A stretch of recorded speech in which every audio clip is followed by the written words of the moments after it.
So welcome to the Jiccoda laser engraver giveaway 2.0. The laser in front of me is not the one I'm giving away. This is actually going to be the next giveaway. I started taking apart the Jiccoda already and I wasn't going to put it back together for this intro. I'm going to try and make this as short as possible because I imagine you guys enjoy watching these longer intros about as much as I enjoy making them. But I wanted to cover a couple important points considering yesterday. So for people that aren't aware, yesterday, well, it would have been early Saturday morning. A spammer got into the comments and was asking people for money, telling them they had won the laser. So just as a big umbrella statement, I feel absolutely terrible about this. I woke up to multiple emails about people not only thinking they had won the laser, but telling me that they had given this person money. So it was a mad scramble at that point, and I didn't know if the scammer was still in the comments, which is why I shut down the video. But as the day progressed, I kept getting emails from people, and I think part of that problem was that since I shut down the video, they didn't have a great way to contact me, which is why I reopened it and kind of gave everybody an update in the comments section, just trying to contact as many people as possible. A lot of you contacted me warning me and saying you didn't fall for the scam, but there were people that unfortunately did. So I'm hoping that once your charges are posted, you will be able to contact your bank or your credit card company and get them canceled. So there is that. I'm hoping no one's truly out of their money. So going forward, obviously I'm going to make some changes because I still want to do these giveaways, but I want to do it in a situation where people aren't getting bamboozled. So for starters, please read the guidelines for the giveaway. They're always in my description box underneath the video, and the description box underneath the video with the official rules will tell you all of this, as well as a couple other things, mainly how long the contest lasts, which is a week. Having read those, people would have known that someone winning 12 hours after I posted the video would have been wrong. In the official rules, I also state that there is no purchase necessary whatsoever for this contest. And so that would have been a red flag as well. And just a general PSA to everyone on YouTube entering giveaways, it is against YouTube's policy to charge people for giveaways. So if you're doing a giveaway and anyone's asking you for money, that should be an automatic red flag. I'm going to be making a couple changes to the official rules in light of this recent circumstance. I'm not going to say I'm surprised that someone scammed the video. I'm on YouTube quite a bit. I get a lot of scam comments in general. Most of them go into a spam folder because YouTube flags them automatically, and I just delete them before they even make it into the comment section. But this one managed to get through, and I don't really know YouTube's policy of tracking down people, but the account is still active on YouTube, even though I know I reported it and I know multiple other people that watch the channel did as well. So there is that. It was a very believable account. They had my logo, and the name was pretty much identical, but they had an underscore in there. So it did look like my channel contacting people. What else? Oh, going forward, I think the best way to make this situation not happen again is I'm going to put a hold on all the comments.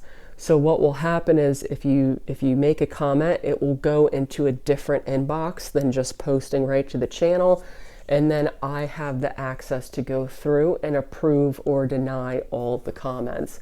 Obviously, all the normal comments I will approve and they'll make it onto the channel. Now, the spammer was getting to people in the replies, not necessarily in the comments, but I believe replies are also filtered to that same box.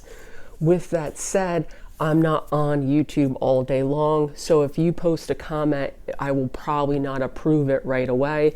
So if you don't see it, I would say after 24 hours, I would try and send another comment, and I'll make sure to check that box and filter these things through. Other than this long intro, the rest of the video is identical. You'll see the actual laser in that video. You'll see the build of this clock in that video as well. And I also want to mention, because someone said something about the quality of these machines in the comments, and I agreed with the comment. I'm testing these out for maybe 2 or 3 weeks. I make that very transparent in these videos. My biggest concern with these machines is going to be longevity. I say that in all of these reviews because I mean it. So if you are thinking of buying one of these, I think the information I'm giving you is important, especially pointing out the features of all the machines. But I definitely implore people to do their due diligence. Maybe try and find someone who owns one of them and has been using them for a while. I've gotten some component, not the lasers, I haven't had any issues with the lasers except for, like I keep mentioning, getting the tension of the belts accurate. But I've gotten an air pump that only worked for a couple hours, and I think that's going to be common with these quickly made cheaper components. Someone might get a laser that works great, someone might get the exact same laser that doesn't work at all.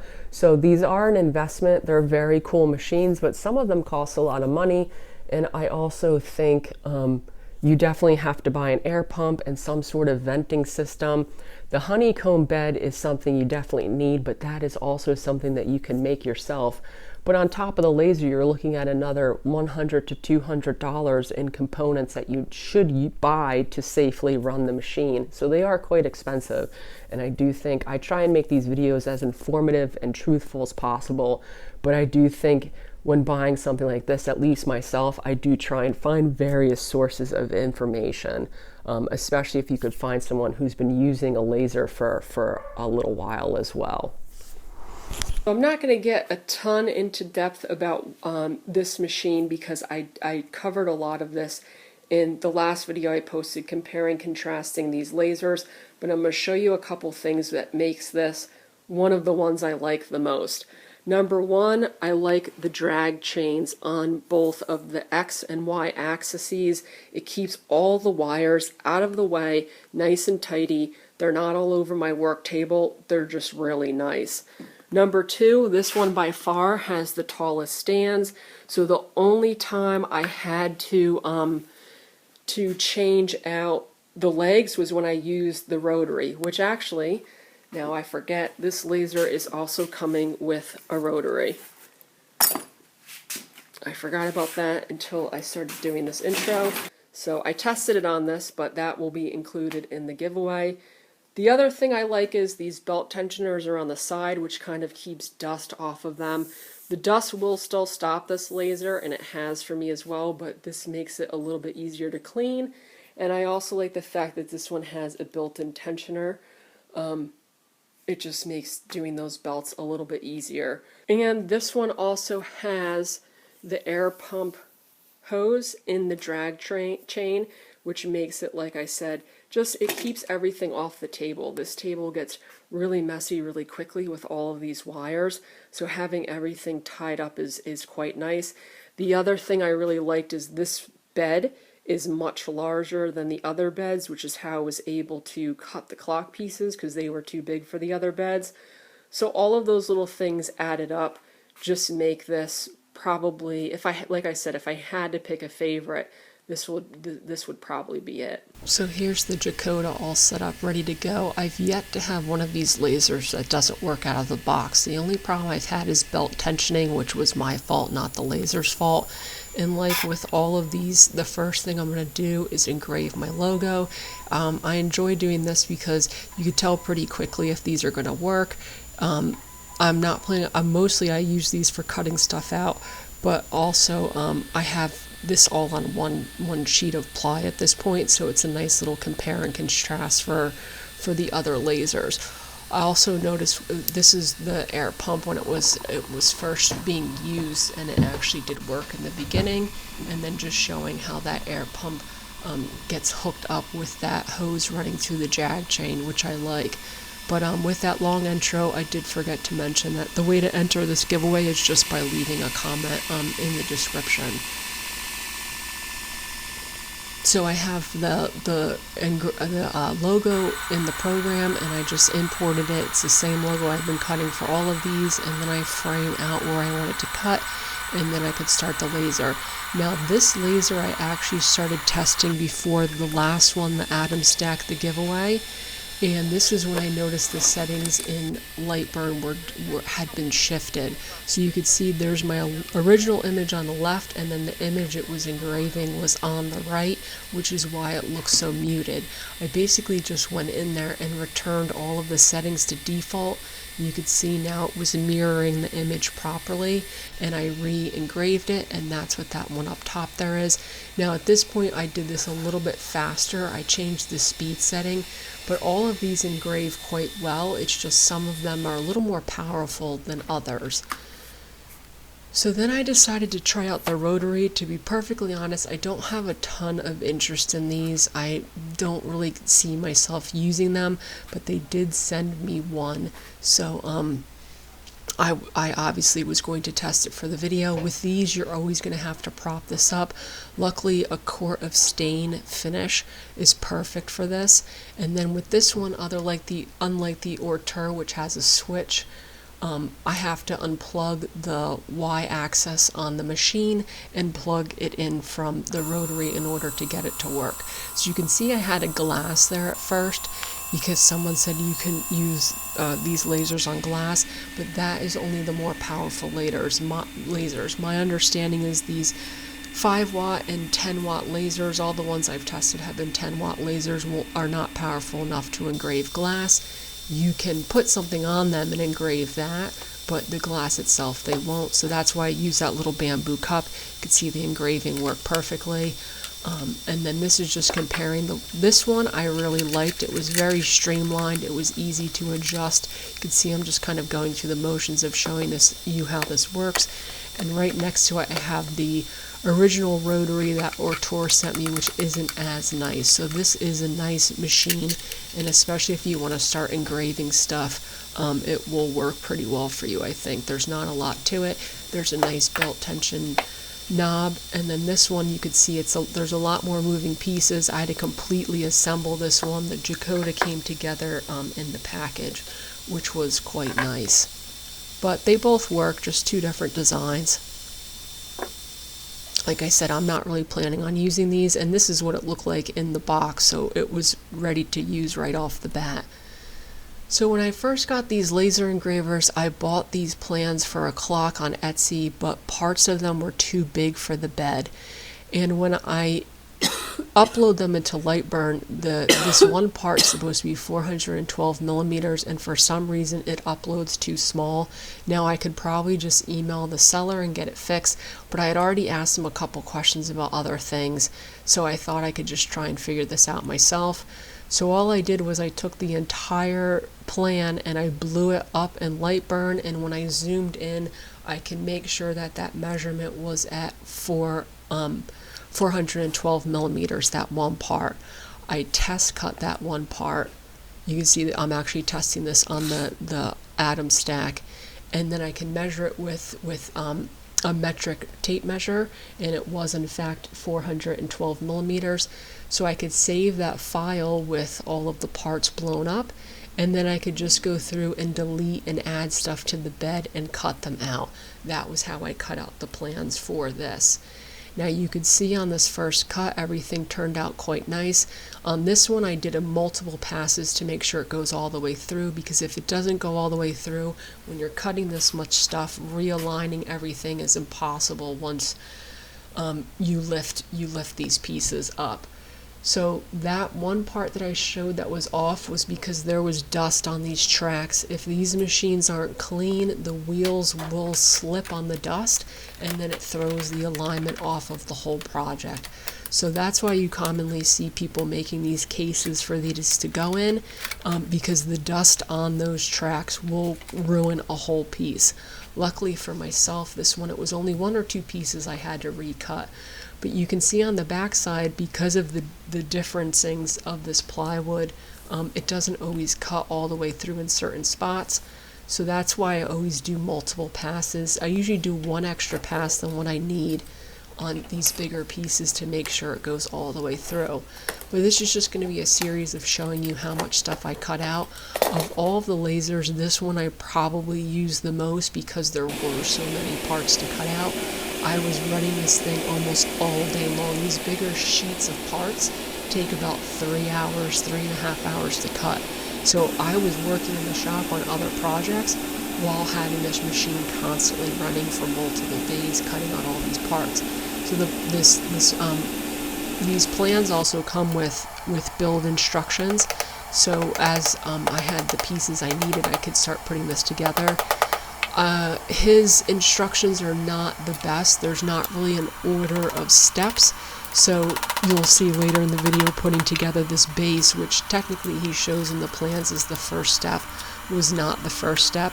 But you could see just how nicely these go together. Now there's videos of him and he has what I want to say is a Scottish accent. So it makes sense that his plans are all in metric. The problem is obviously for myself that doesn't translate here.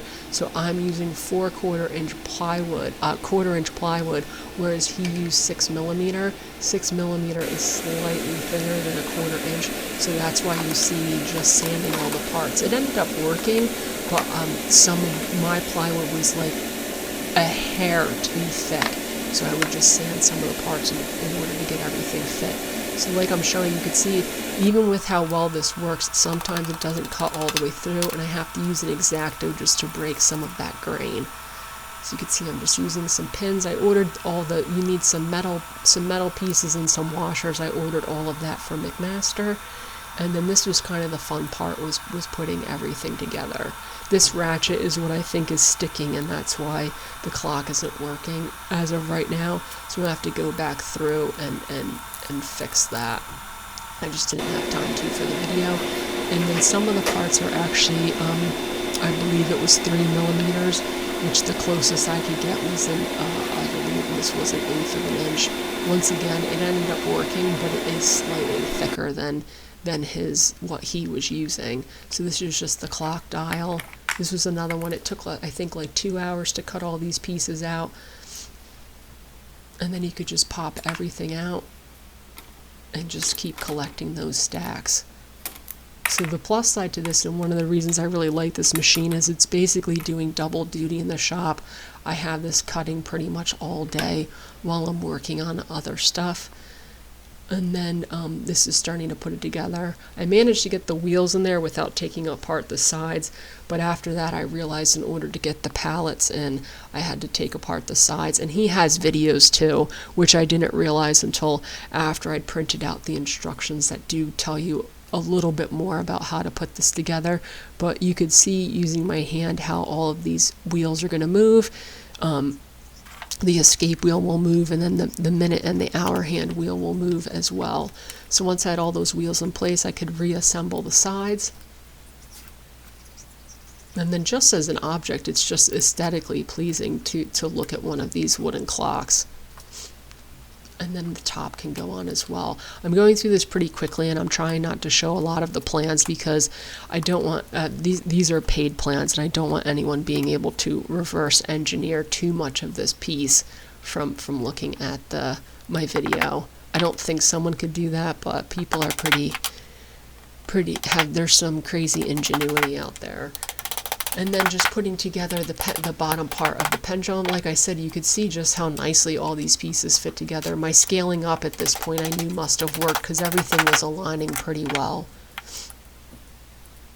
And this was a nice solid pendulum. And then the weight I used, I actually had a shotgun shot, a bag of it that I bought for another project, which works perfectly as weights, so I could put some of that in the weight. And then start assembling the clock. I have that just hanging in my shop. And then this was when I realized it really wasn't going to work. The pendulum kind of swings, the pallets swing, and the escape wheel moves a little bit, but I think I have a jam up on top of the clock. And if anyone can see what I have wrong here too, I will take any feedback to get this working. Like I said, I don't have time to mess with it too much now, but I would eventually like to get it working, and that's just what the finished clock looks like. So these videos I try and showcase just all of the cool stuff that you can build with these lasers.